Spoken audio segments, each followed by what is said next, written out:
informed that they will not be allowed to collect at military posts and that they will not be supported in idleness either here or elsewhere. While the order was crucial to expanding freedom to enslaved people, the racist language used in the last sentences foreshadowed that the fight for equal rights would continue. Freedom delayed is freedom denied.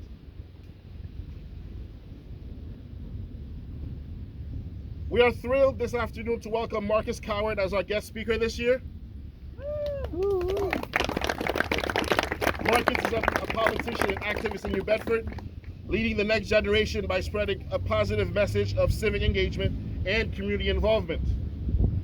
Now campaigning to join the school committee in New Bedford, an Army veteran, Sunday school teacher, and human rights commissioner, Marcus tries his best to lead by example and be a positive role model for kids and adults alike. Marcus is the host of YouTube channel and TV show Wake Up New Bedford, so like and subscribe, with a mission to inspire the youth to be creative and productive with their time, create positive news for his hometown of New Bedford, and to highlight the many stories the city has to offer. Let's give it Juneteenth welcome to Marcus Coward.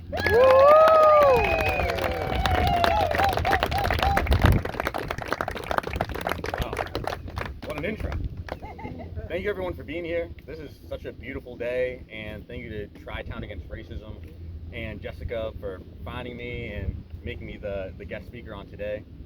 So before I even get into my speech, I just want to say that this is a beautiful holiday, but just like John said that, or maybe it was Jason, that this wasn't even a known holiday or a federally recognized holiday up until very recently. So this history is beautiful. Black history and African American history is a part of American history, and I thank us for the progress that we've made so far to be able to congregate together and celebrate this.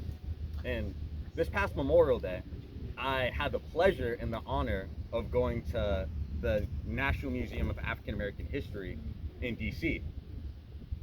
Wow. All right. For those who have been, you may understand, but for those who haven't, it is the best museum in America, maybe even the world. Maybe I'm a little bit biased because of, my history, color, yada yada, but it is so nuanced because of the beauty and the tragedy that is African American history. If I could sum up African American history in one word, it would be perseverance.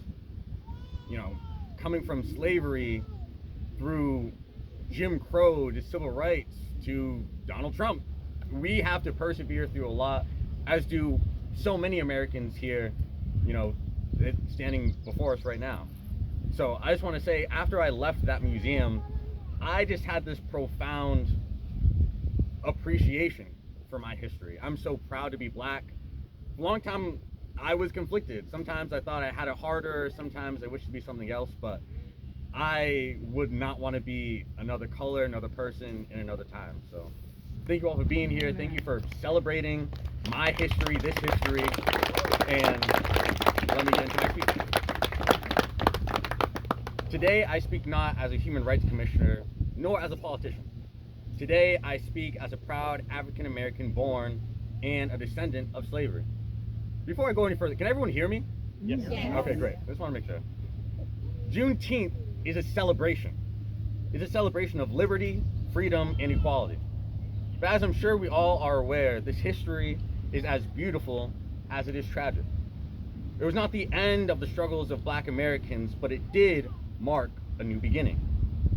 The America that was built off of the blood, sweat, and tears of Black slaves and immigrants would now recognize that all slaves were now free men and women. This announcement was made in Texas, June 19, 1865, 160 years ago. Beginning in Texas, this message was soon spread throughout the whole South and the rest of the country and transformed into the 13th Amendment, which formally abolished slavery and involuntary servitude, except, and this is important, for the punishment of a crime. This loophole for punishment of a crime has made our prison system able to continue involuntary servitude, harsh working conditions, and inequality to many in this country. 1865 was not that long ago. Though a 12-year-old may say that a 30-year-old is old, I beg to differ. I am a descendant of slaves.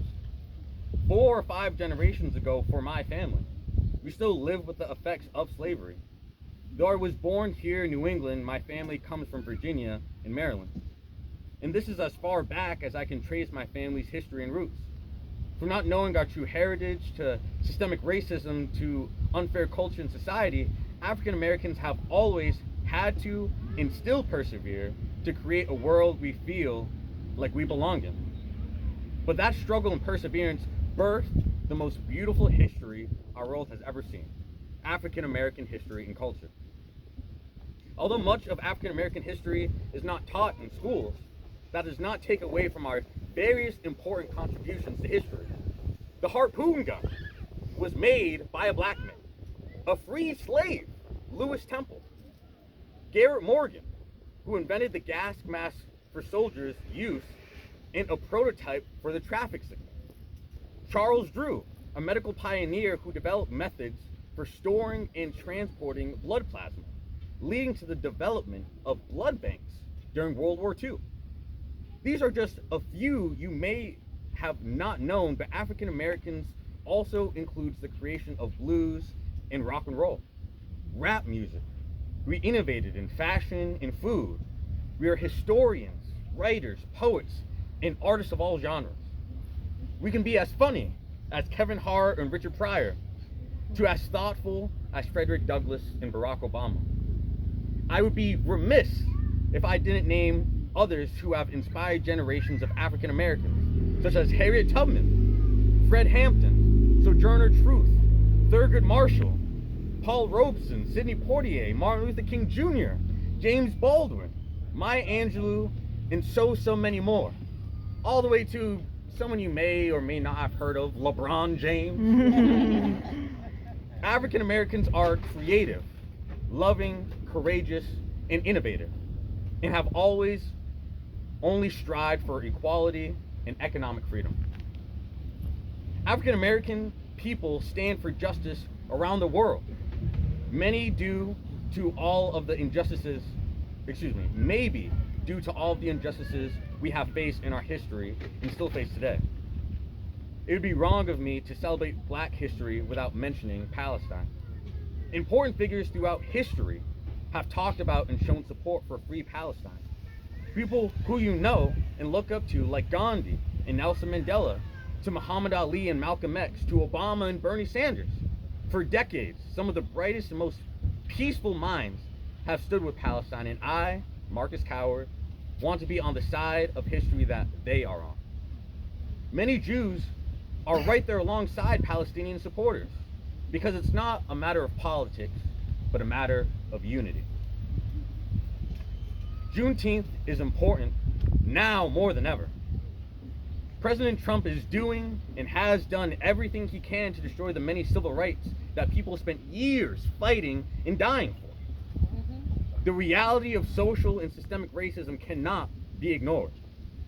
There are just too many examples. From systemic racism, like having an all-white jury acquit so many white criminals and murderers in the past because the system didn't care about the Black lives lost that day.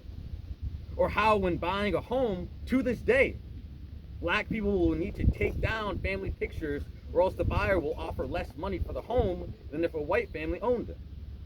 From redlining and that deciding where people could live, or from the generational wealth that many white people enjoy that Black people don't, the effects of racism are felt every day by African Americans. I hosted the Human Rights Commission Juneteenth celebration yesterday, and the theme was unity. We can't make it in this world alone. You can't make it through disaster and struggle alone. African Americans couldn't have gained civil rights without the help of abolitionists. Women couldn't have gained rights without male allies. The LGBTQ community couldn't have gained rights without straight allies. Around the world, we are connected because we are all human, and we must stand together as one people. Whether it's Palestine, Sudan, Haiti, New Bedford, or even here in Mattapoisett, the only way forward is together with love and honesty. Thank you.